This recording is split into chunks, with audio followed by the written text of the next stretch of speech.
Okay, we need to look at the positive aspects as well as the negative aspects of the 11th edition close combat rules for 40k. From the look of it, these rules solve some of the gripes and issues with 10th edition, but unless treated, opens up several big new problems for 11th edition that could leave us with the worst version of close combat we have had. Of course, we could just ignore the articles released by Games Workshop, not talk about them, not speculate on the rules, and instead wait another 2 months for the rulebook to come out. Yeah, that's not fun. So speculation, hype, and doom it is. You will notice that on the core rules it has a numbered section of 11.04. The Age of Sigmar 4th edition rules did this in extreme detail, and it made the book look like a legal document. It was something that turned me away from the edition. Rules lawyers can have great fun with it. But the positives are that it shows off the steps and sub-steps which are useful to get a clearer order to the phases, rather than a paragraph of stuff happening and then more stuff happening in a separate phase. Stratagems can be updated to have a number listed for when you use them. It's in step 16.17 you declare you will use this stratagem. As long as we can keep the current social flexibility casually and at tournaments of, oh yeah, you meant to use that at this point, so it doesn't matter that we're on step 16.19, use the stratagem. I know you wanted to use it. No dice have been rolled, so it's fine. Okay, charging. This is going to confuse people, but I think there's enough images and enough of an explanation that we can get through it. The first thing you do when you charge is you roll the charge dice, and then you measure and declare targets. That saves a lot of 10th edition of, oh, I need to think about this, then I need to pick my targets, then I need to roll the dice, oh, and I failed, so the last 3 minutes of my life was utterly wasted. As was yours. Don't look at how long this video has been, I'm not referring to this video. So you roll the charge distance, and then you measure and declare your targets. I can't see any downside to rolling a charge. If you fail, you don't move. And if stratagems like a deadly snare remain the same, you can't use them. In its current form, it only activates if you are chosen as a charge target, and choosing charge targets comes after a successful charge roll. You don't choose charge targets for a failed charge roll. This is important. The distance that you roll has to be enough to reach the enemy as if you were moving base to base. The charge targets have to be within the amount rolled. No more, yeah, it's within an inch charge rolls. Enemy is 7.5 inches away. In 10th edition, you could roll a 7 and be in engagement range, and it's fine. In 11th edition, you have to roll an 8 to pick them as the charge target. If you roll a 7, they're not within the radius. They're this unit that's outside of the radius, so even though if you were to move there, you would be within engagement range, but you're not moving there. You can only move into engagement range of them if you're able to pick them as a charge target, and you cannot pick them as a charge target if they're outside the distance you rolled. As we're going base to base, you would need to roll a 10 to charge from Deep Strike in 10th edition. But that has been changed in 11th edition. You are now landing 8 inches away. No, more than 8 inches. As you are more than 8 inches away, rolling an 8 on a charge would not get you within base to base distance. You would be slightly off. You are 8.1 inches away for argument's sake, and so you have to roll a 9. Otherwise, the enemy unit is not in range as a valid charge target. I hope this is explained very clearly in the core rules, or people will make the mistake of thinking an 8 is okay. I have already seen the comments on other videos and in Games Workshop comment places, oh, you only need to roll a 6 to charge from Deep Strike. Because 2-inch engagement range now. Oh, you only need an 8 from Deep Strike. That gets you within 1-inch engagement range. People aren't going to understand it. More pictures, Games Workshop. Clear statements in the rules. You need to roll a 9 to charge from Deep Strike. Okay? But arriving 8 and a bit inches away makes melter weapons happier. Adeptus Sororitas multi-melters are 18 inches, so melter range is anything within 9 inches. As you previously had to be more than 9 inches to arrive from reserves, you couldn't be within melter range. It is not possible in any language to be more than a distance and also within that distance. You're one or the other. And deep striking and arriving from reserves is now called an ingress move. Thank you! I had said several times over and over in video after video that we need a set-up move kind of move. In 10th edition, it is not a normal move, but the unit counts as making a normal move, which confuses the neurons out of people trying to figure out if stratagems apply. You remove a Genestealer cult ambush marker if the enemy ends a move within 9 inches of it. But arriving from reserves is not a move, so you didn't end a move within 9 inches of it, so the marker is not removed. It might make lying in wait a pretty useless stratagem, as you would have an enemy arrive like 7 inches away from the token. It stays there because they arrived from strategic reserves or deep strike, and then you can still put your models on because the models have to be 9 inches from the enemy. Thinking of deep strike, are we going to have a no deep strike turn 1 in the core rulebook? Or like 9th edition and like 10th edition, are we not going to mention that and then repeat in every single campaign book, mission deck, bunker mission set, crusade book that you cannot use deep strike in turn 1 with exceptions? Just a thought that I've continually had. Because it means whenever you need to point at the rule to say you can't turn up in turn 1, it's not in the core rules. It's in whatever mission deck or campaign book you're playing. And you have to find the rule in that, which people can't. So if you're looking through the core rules to try and find it, it's not there, even though it is a rule that everyone plays by. With deep strike being 8 inches, stratagems like tunnel crawlers that mean you arrive 6 inches away, they're not as valuable anymore. You shave off 2 inches, but you can't charge. Being more than 8 inches away rather than more than 9 inches away means you have more space on the board to set up. The Host of Ascension has had 3 of their stratagems suddenly hit. Okay, never mind. So you'd only want to arrive 6 inches away if that would get you onto an objective that the enemy was on. Yeah, there seems to be enough space within these terrain features to get within 6 inches and have lots of models there for objective control. Drop in a lot of acolytes. Or if you want to use 8-inch range weapons like the Genestealer cult acolyte bombs, 8 and a bit inches away is not within 8 inches to use grenades or demo charges, assuming the grenade stratagem isn't rewritten again for 11th edition. Because it's not possible to be more than 8 inches away and also within 8 inches. Okay? If you come away from the video learning nothing but that, I'm happy. Right, so we've rolled our charge roll. The enemy we want to charge is within that distance. If you make the charge, you get fight first. This isn't called the charge bonus anymore, so some stratagems and abilities that mention getting or not getting the charge bonus will need to be rewritten to make sense. The rules have to be made so that a new player can come in and understand 11th edition just from reading the core rulebook. We know that fight first is the charge bonus because we played 10th edition. But you can't have an edition refer to rules from a previous edition of the game to make sense. So expect a very big FAQ and update to a lot of units and abilities and rules at the start of the edition. When you charge, you won't be forced to string between 2 units you chose as charge targets because you can measure and see where you can get your models before you pick the targets and move your models. When you move your models, move within 1 inch if you can. You don't have to move your pieces into base to base. That makes it easier for all the sticking out claws of the Genestealers and spiky parts of models. Even if you can't get your models within 1 inch, if you're within 2 inches, that is the new engagement range, and I assume also the fight distance. Rather than being base to base with a model that is fighting to effectively fight in 2 ranks, models have to be within 2 inches of the enemy. But I have questions and concerns already. Can you choose not to charge after rolling the dice? Age of Sigmar 14.3 emphasizes that you can charge, but must end in half an inch if you do after you rolled. There's a clear can and a separate must, so we know that charging is optional.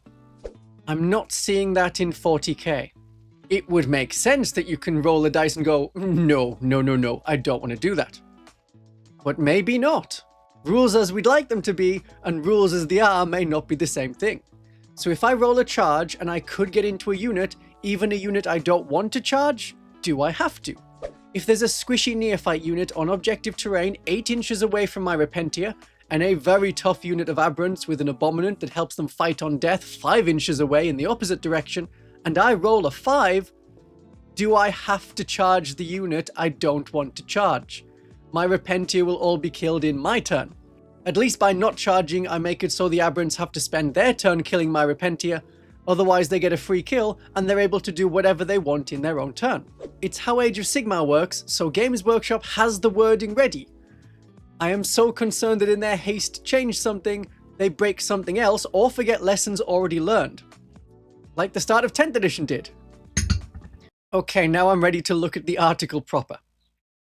To quote, the first thing you'll notice, it wasn't the first thing I noticed, we've already been talking for some time, but the first thing you'll notice, engagement range is now 2 inches instead of 1 inch.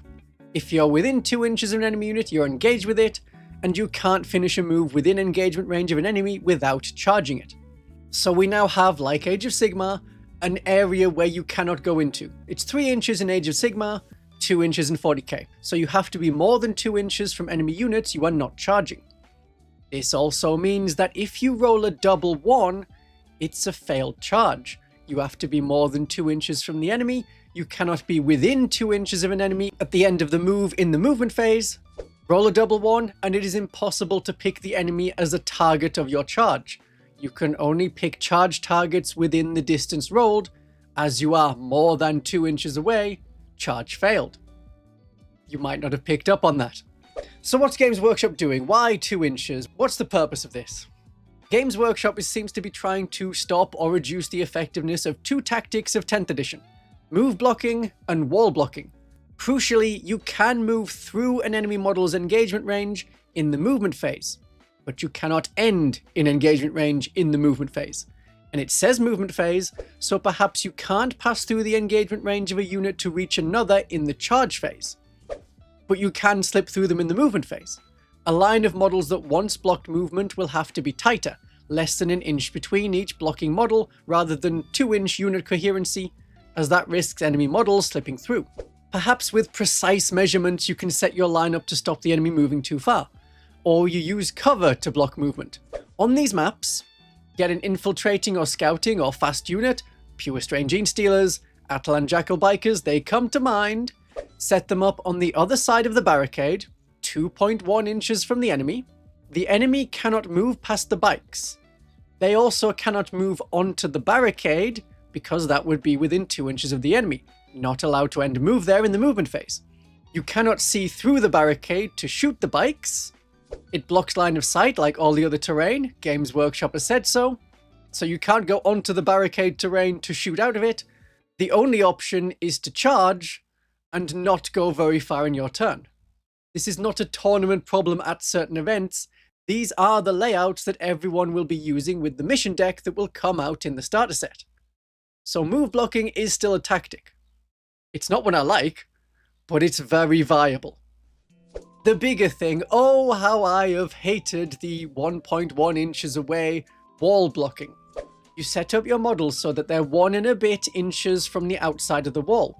In 10th edition, if enemies are on that side of the wall, well, they're not in 1 inch engagement range, so you cannot fight. You have to go all the way around the terrain, even though infantry can move through walls, because you cannot end your move halfway through the wall.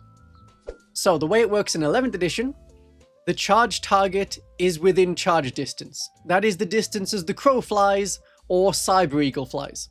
If you can move your models around the L-shaped ruin, if you can end within 1 inch of the enemy, then you do so, but you don't have to. If you can't get within 1 inch of the enemy, as long as you end within 2 inches, that is okay. I think that's an elegant solution. Maybe not elegant. It will take some time thinking through. Is the enemy a viable charge by being within the horizontal distance? How many models can I get within 1 inch? How many models can I get within 2 inches? So we have a workaround that we've needed for like 5 years. Can you still use L-shaped ruins to block bigger bases? Oh yeah.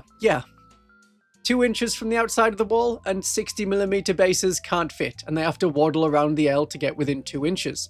Monsters and big infantry, big beasties, they won't be able to fit. So what the in range as a target, in 2 inches engagement range does is stops a unit in a ruin with ruined walls all the way around from standing against those walls and never being charged. But what about up? If engagement range is 2 inches, what about vertical distance? Is there an exception that we haven't heard of? If your models are on the upper floor of a building or platform or a hill, and there is no space for models to get next to them, they cannot be charged. We're not getting within engagement range like in 10th edition. 1 inch horizontally or 5 inches vertically is 10th edition's rules. We had this problem in 8th edition.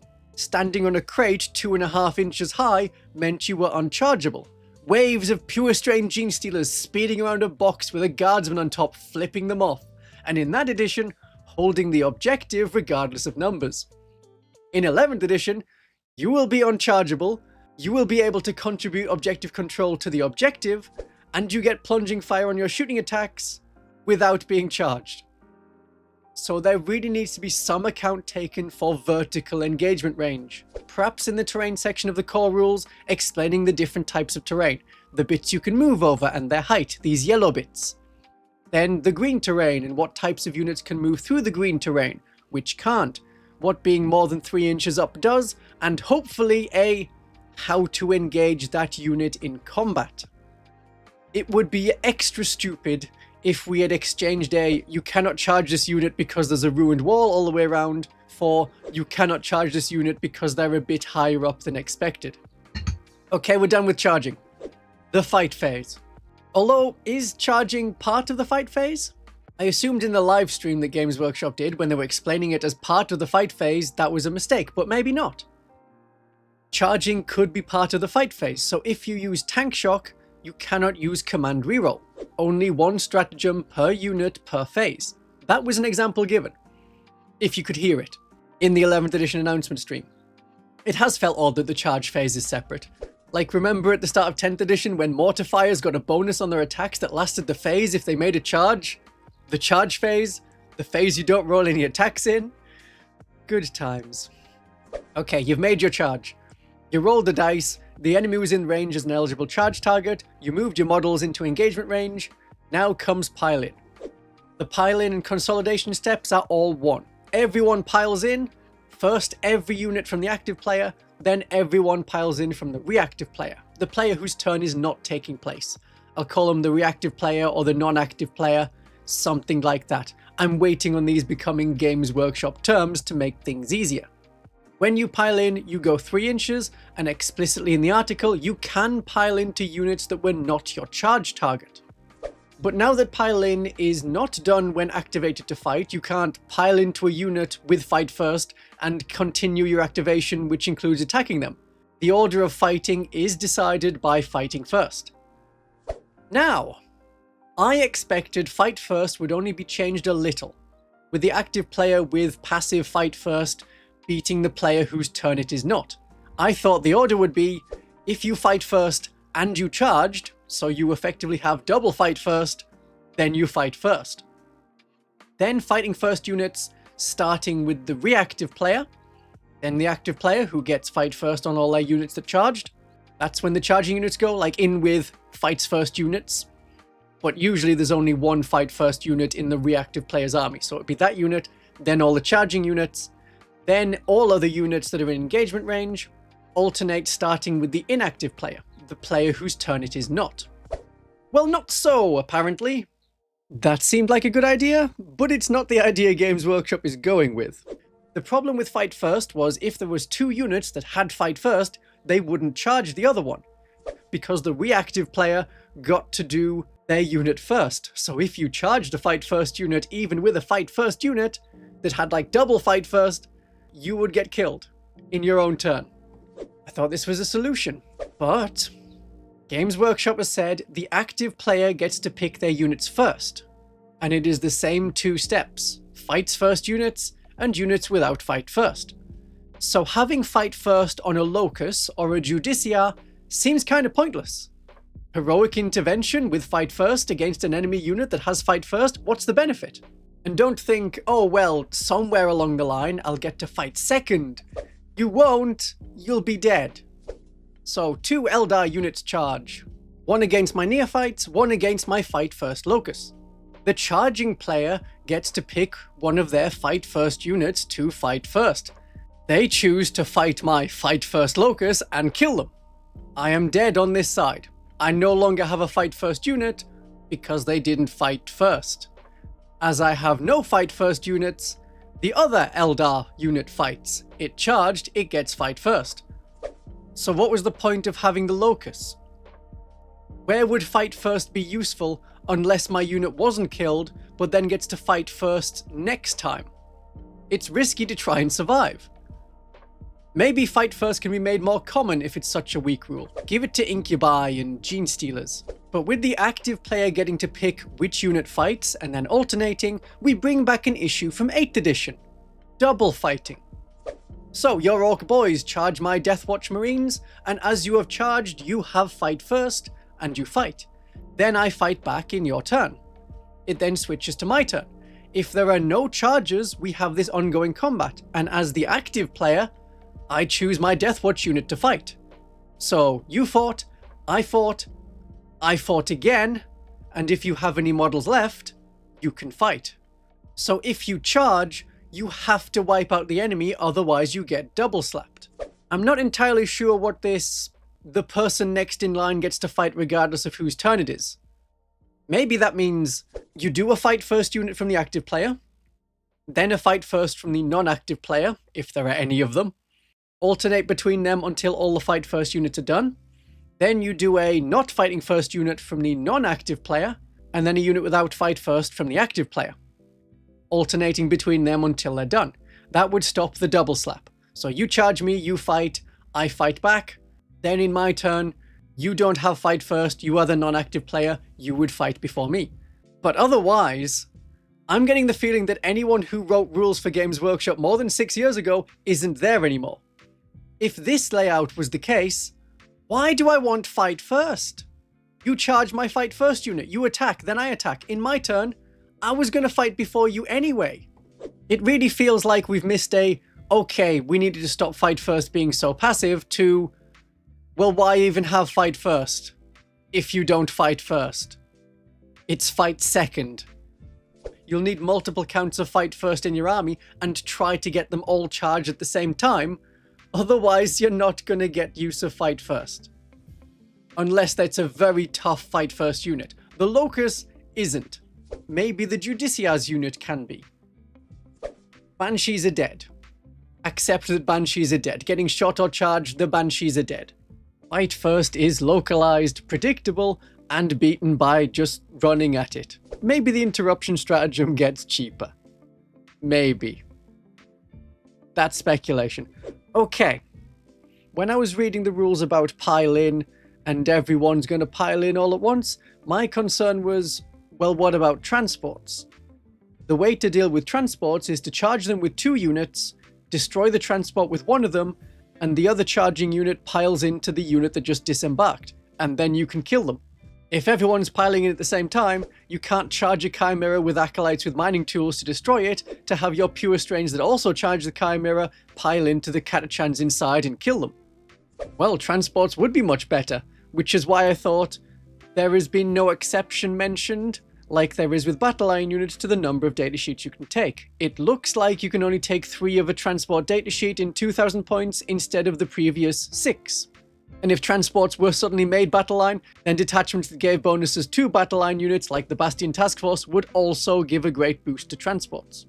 But there is this overrun fight, a second pile-in, so it's sort of a slingshot, and I think you'll still be able to do lots of multi-charging.